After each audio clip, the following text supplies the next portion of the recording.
ದೇವಲೋಕದಲ್ಲಿರೋ ದೇವಾನು ದೇವತೆಗಳನ್ನೇ ಎದುರಿಸಿದಂತಹ ಈ ತಾರಕಾಸುರನ ಬಗ್ಗೆ ಗೊತ್ತಾ ನಿಮಗೆ? ಶಿವ ಹಾಗೂ ಪಾರ್ವತಿಯ ಪುತ್ರ ಷಣ್ಮುಖ ಅಂದರೆ ನಾವು ಕರೆಯೋ ಸುಬ್ರಹ್ಮಣ್ಯ ಹುಟ್ಟಿದಾದರೂ ಯಾಕೆ ಗೊತ್ತಾ? ನಮಸ್ಕಾರ ಎಲ್ರಿಗೂ, ನಾನು ನಿಮ್ಮ ಹರ್ಷ ಫ್ರಮ್ ಮ್ಯಾಡ್ಲಾಗ್ಸ್ ಕನ್ನಡ. ನಾನಿವತ್ತು ನಿಮಗೆಲ್ರಿಗೂ ಪರಿಚಯಿಸ್ತಿರೋಂಥ ದೇವಸ್ಥಾನ ನಮ್ಮ ಬೆಂಗಳೂರಿನ RR ನಗರಲ್ಲಿರೋ ಶೃಂಗಗಿರಿ ಷಣ್ಮುಖಾನಂದ ಸ್ವಾಮಿ ದೇವಸ್ಥಾನ. ಈ ದೇವಸ್ಥಾನದ ಬಗ್ಗೆ ತಿಳ್ಕೊಳ್ಳೋದ್ರ ಜೊತೆಗೆ ಸುಬ್ರಹ್ಮಣ್ಯ ಸ್ವಾಮಿಯ ಬಗ್ಗೆ ಸ್ವಲ್ಪ ಇಂಟ್ರೆಸ್ಟಿಂಗ್ ಫ್ಯಾಕ್ಟ್ಸ್ ಕೂಡ ತಿಳ್ಕೊಳ್ಳೋಣ. ವೀಡಿಯೋನ ಸ್ಕಿಪ್ ಮಾಡದೆ ಕೊನೆವರೆಗೂ ನೋಡಿ ಅಂತ ಹೇಳ್ತಾ ವೀಡಿಯೋನ ಸ್ಟಾರ್ಟ್ ಮಾಡೋಣ ಬನ್ನಿ.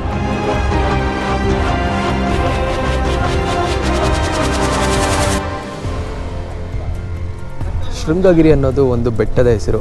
ಆ ಬೆಟ್ಟದ ಮೇಲೆ ಇರೋದೇ ಈ ಶೃಂಗಗಿರಿ ದೇವಸ್ಥಾನ. ಈ ದೇವಸ್ಥಾನವು ನಮ್ಮ ಬೆಂಗಳೂರಿನ ರಾಜರಾಜೇಶ್ವರಿ ನಗರದ BEML ಲೇಔಟಲ್ಲಿ ಲೊಕೇಟ್ ಆಗಿದೆ.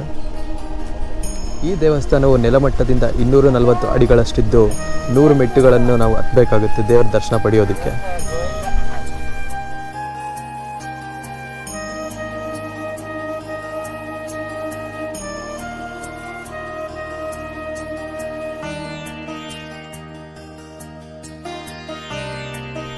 ಈ ದೇವಸ್ಥಾನ 3 ಸ್ಟೇಜಾಗಿ ಕನ್ಸ್ಟ್ರಕ್ಟ್ ಮಾಡಿದ್ದಾರೆ. ಫಸ್ಟು ಸಿಗೋದೆ ನಮಗೆ ಗಣೇಶ ದೇವಸ್ಥಾನ.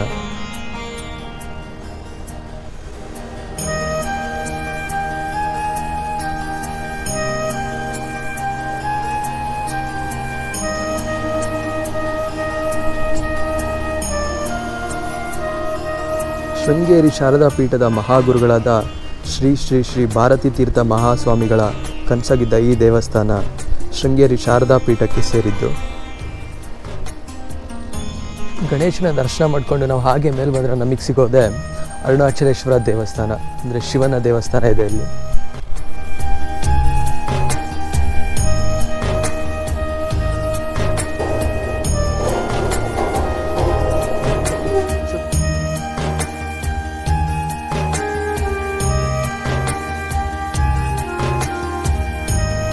ಇದು ಬಂದು ಆರ್ಟಿಫಿಷಿಯಲ್ಲು, ಹುತ್ತ ಯಾವ ರೀತಿ ಇರುತ್ತೋ ಅದೇ ರೀತಿ ನಿರ್ಮಿಸಿದ್ದಾರೆ. ಇದರೊಳಗಿರೋದೇ ಅರುಣಾಚಲೇಶ್ವರ ದೇವಸ್ಥಾನ. ಸೊ ಇದರೊಳಗೆ ಬಂದು ಕ್ರಿಸ್ಟಲಲ್ಲಿ ಮಾಡಿರೋ ಶಿವಲಿಂಗ ಇದೆ, ತುಂಬ ಅದ್ಭುತವಾಗಿದೆ. ಶಿವನ ದರ್ಶನ ಮಾಡಿಕೊಂಡು ಹಾಗೆ ಆಚೆ ಬಂದು ಮೇಲೆ ಬಂದ್ರೆ ನಮಗೆ ಸಿಗೋದೆ ಶಿವನ ಆಯುಧ ಆದಂಥ ತ್ರಿಶೂಲ ಹಾಗೂ ಡಮರುಗ.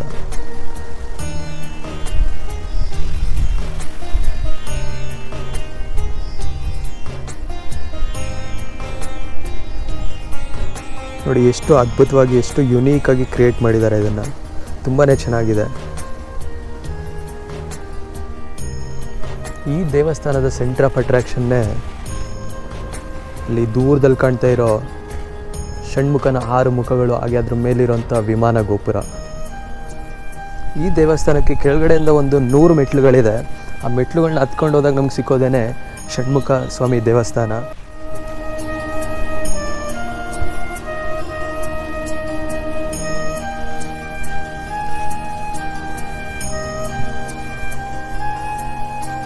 ಷಣ್ಮುಖ ಅಂದರೆ 6 ಮುಖ ಉಳ್ಳವನು ಅಂತ. ಸುಬ್ರಹ್ಮಣ್ಯ ದೇವರನ್ನು 6 ಜನ ತಾಯಂದ್ರು ಸಾಕಿದ್ರಿಂದ ಷಣ್ಮುಖ ಅನ್ನೋ ಹೆಸರು ಬಂತು. ನೀವಿಲ್ಲಿ ನೋಡ್ತಿರೋದು ಷಣ್ಮುಖನ 6 ಮುಖಗಳು. ಅದ್ರ ಮೇಲಿರೋದೇ ವಿಮಾನ ಗೋಪುರ. ಇದು ಬಂದು ಒಂದು 2500 ಕ್ರಿಸ್ಟಲ್ಸ್ನ ಯೂಸ್ ಮಾಡಿದ್ದಾರೆ. ಆ ವಿಮಾನ ಗೋಪುರದ ಮೇಲಿದೆಯಲ್ಲ, ಅದು ಬಿಸಿಲಿನ ಕಿರಣಕ್ಕೆ ಕಾಮನ್ ಬಿಲ್ ಹತ್ರ ವರ್ಕ್ ಆಗುತ್ತೆ, ಅಂದರೆ ರಿಫ್ಲೆಕ್ಟ್ ಆಗುತ್ತೆ ಕಾಮನ್ ಬಿಲ್ ಹತ್ರ 7 ಕಲರ್ಸು. ಹಾಗೆಯೇ ನೈಟ್ ಟೈಮಲ್ಲಿ LED ಬಲ್ಬ್ ಥರ ವರ್ಕ್ ಆಗುತ್ತೆ. ಒಂದು ಸಲ ಇಬ್ಬರು ದಂಪತಿಗಳು ಶಿವನಿಗೋಸ್ಕರ ತಪಸ್ ಮಾಡ್ತಾ ಇರ್ತಾರೆ. ಇದನ್ನು ಹೇಗಾದರೂ ಮಾಡಿ ಹಾಳು ಮಾಡಬೇಕು ಅಂತ ಇಂದ್ರದೇವರು ಆವಿನ ರೂಪನ ಪಡ್ಕೊಂಡು ಆ ಹೆಣ್ಣಿಗೆ ಕಚ್ಚಿ ಸಾಯಿಸ್ತಾರೆ. ಉಳಿದಿರೋಂಥ ವ್ಯಕ್ತಿ ಬ್ರಹ್ಮನಿಗೋಸ್ಕರ ಘೋರ ತಪಸ್ ಮಾಡ್ತಾರೆ. ಆಗ ಬ್ರಹ್ಮ ಪ್ರತ್ಯಕ್ಷ ಆದಮೇಲೆ ಏನು ವರ ಬೇಕು ಅಂತ ಕೇಳಿದಾಗ ದೇವಾನು ದೇವತೆಗಳ ವಿರುದ್ಧ ಸೇಡು ತೀರಿಸ್ಕೊಳ್ಳೋದಕ್ಕೋಸ್ಕರ ಒಂದು ಮಗನ್ನ ಕರುಣಿಸು ಅಂತ ಕೇಳ್ಕೊಳ್ತಾರೆ. ಸರಿ ಅಂತ ಬ್ರಹ್ಮದೇವರು ಮಗನ್ನ ಕೊಡ್ತಾರೆ. ಆ ಮಗುನೇ ಮುಂದೆ ಆಗೋದು ತಾರಕಾಸುರ. ಮುಂದೆ ಈ ತಾರಕಾಸುರ ದೊಡ್ಡವನಾಗಿ ಅವನು ಕೂಡ ಬ್ರಹ್ಮನಿಗೋಸ್ಕರ ಘೋರ ತಪಸ್ಸನ್ನು ಮಾಡ್ತಾನೆ. ಆಗ ಬ್ರಹ್ಮ ಪ್ರತ್ಯಕ್ಷ ಆಗಿ ಕೇಳ್ತಾರೆ, ಏನು ಬೇಕು ಭಕ್ತ ನಿನಗೆ ಅಂತ. ಅದಕ್ಕೆ ಅವನು ಹೇಳ್ತಾನೆ, ನನಗೆ ಸಾವೇ ಬರಬಾರ್ದು, ಚಿರಂಜೀವಿ ಆಗಿರಬೇಕು ಅಂತ.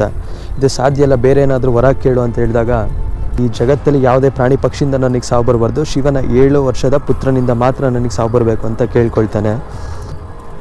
ಈ ಕಡೆ ಸತಿನ ಕಳ್ಕೊಂಡಿರೋ ಇದರಲ್ಲಿ ಶಿವ ಕೂಡ ತಪಸ್ಸಿ ಕೂತಿರ್ತಾರೆ. ಅವರು ಇನ್ನೊಂದು ಮದುವೆ ಆಗಿ ಅವ್ರ ಮಗು ಬಂದು ಸಾಯಿಸೋದಂತೂ ದೂರದ ಮಾತು ಅಂತ ಅವನು ಅಂದ್ಕೊಂಡಿರ್ತಾನೆ.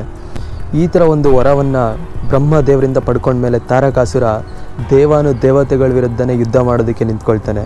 ಆ ಯುದ್ಧ ಯಾವ ರೀತಿ ಭೀಕರವಾಗಿತ್ತು ಅಂತ ಹೇಳಿದ್ರೆ, ಇಂದ್ರದೇವರು ದೇವಲೋಕವನ್ನೇ ಬಿಟ್ಟು ಓಡೋಗ್ತಾರೆ. ಎಲ್ಲ ದೇವತೆಗಳು ಬ್ರಹ್ಮದೇವರ ಹತ್ರ ಹೋಗಿ ಈ ಥರ ನಡೀತಿದೆ ಅಂತ ಹೇಳ್ಕೊಂಡಾಗ ಬ್ರಹ್ಮದೇವರು ಕೊಡೋ ಸೊಲ್ಯೂಷನ್ ಏನಂದರೆ ಶಿವನ ಹತ್ರ ಹೋಗಿ ಅಂತ. ಆಗ ಎಲ್ಲ ದೇವರುಗಳು ಶಿವನ ಹತ್ರ ಹೋಗಿ ಕೇಳ್ಕೊಳ್ತಾರೆ, ಈ ಥರ ಇದೆ ಪರಿಸ್ಥಿತಿ, ಏನು ಮಾಡೋದು ಅಂತ. ಆ ಕಡೆ ಪಾರ್ವತಿನೂ ಕೂಡ, ಅಂದರೆ ಸತಿಯ ಪುನರ್ಜನ್ಮ, ಪಾರ್ವತಿ ಶಿವನಿಗೋಸ್ಕರ ತಪಸ್ಸು ಮಾಡ್ತಾ ಇರ್ತಾರೆ. ಕೊನೆಗೆ ಆ ತಪಸ್ಸಿಗೆ ಪ್ರಸನ್ನ ಆಗಿ ಶಿವ ಪಾರ್ವತಿನ ಮದುವೆ ಆಗ್ತಾರೆ. ಆಗ ಹುಟ್ಟೋದೇ ಕಾರ್ತಿಕೇಯ, ಅಂದರೆ ನಾವೆಲ್ಲರೂ ಕರೆಯುವಂಥ ಸುಬ್ರಹ್ಮಣ್ಯ ಸ್ವಾಮಿ ದೇವರು. ಕೊನೆಗೆ ಷಣ್ಮುಖ 7 ವರ್ಷ ಇದ್ದಾಗ ಈ ತಾರಕಾಸುರನ್ನ ವಧೆ ಮಾಡಿ, ಅಂದರೆ ಸಾಯಿಸ್ಬಿಟ್ಟು ದೇವತೆಗಳು ನೆಮ್ಮದಿಯಾಗಿರೋ ಥರ ನೋಡ್ಕೊಳ್ತಾರೆ. ಇದು ಬಂದು ಷಣ್ಮುಖನ ಜನ್ಮ ರಹಸ್ಯ.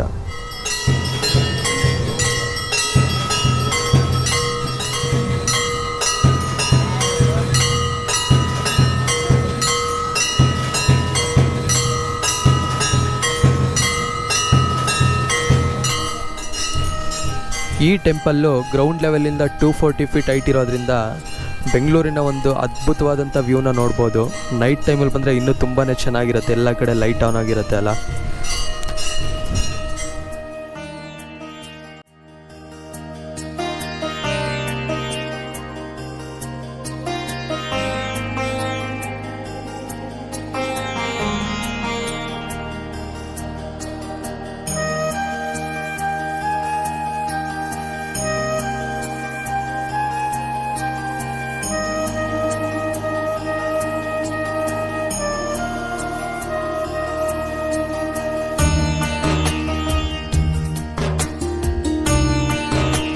ನೀವಿನ್ನೂ ನನ್ನ ಚಾನಲ್ಗೆ ಸಬ್ಸ್ಕ್ರೈಬ್ ಆಗಿಲ್ಲ ಅಂತ ಹೇಳಿದ್ರೆ ಇವಾಗಲೇ ಸಬ್ಸ್ಕ್ರೈಬ್ ಮಾಡಿ, ಹಾಗೆ ಬೆಲ್ ಐಕಾನ್ನ ಕ್ಲಿಕ್ ಮಾಡಿ. ನಾನು ಮಾಡೋ ಪ್ರತಿ ವಿಡಿಯೋ ನೋಟಿಫಿಕೇಷನ್ ನಿಮಗೆ ಡೈರೆಕ್ಟಾಗಿ ಬರುತ್ತೆ.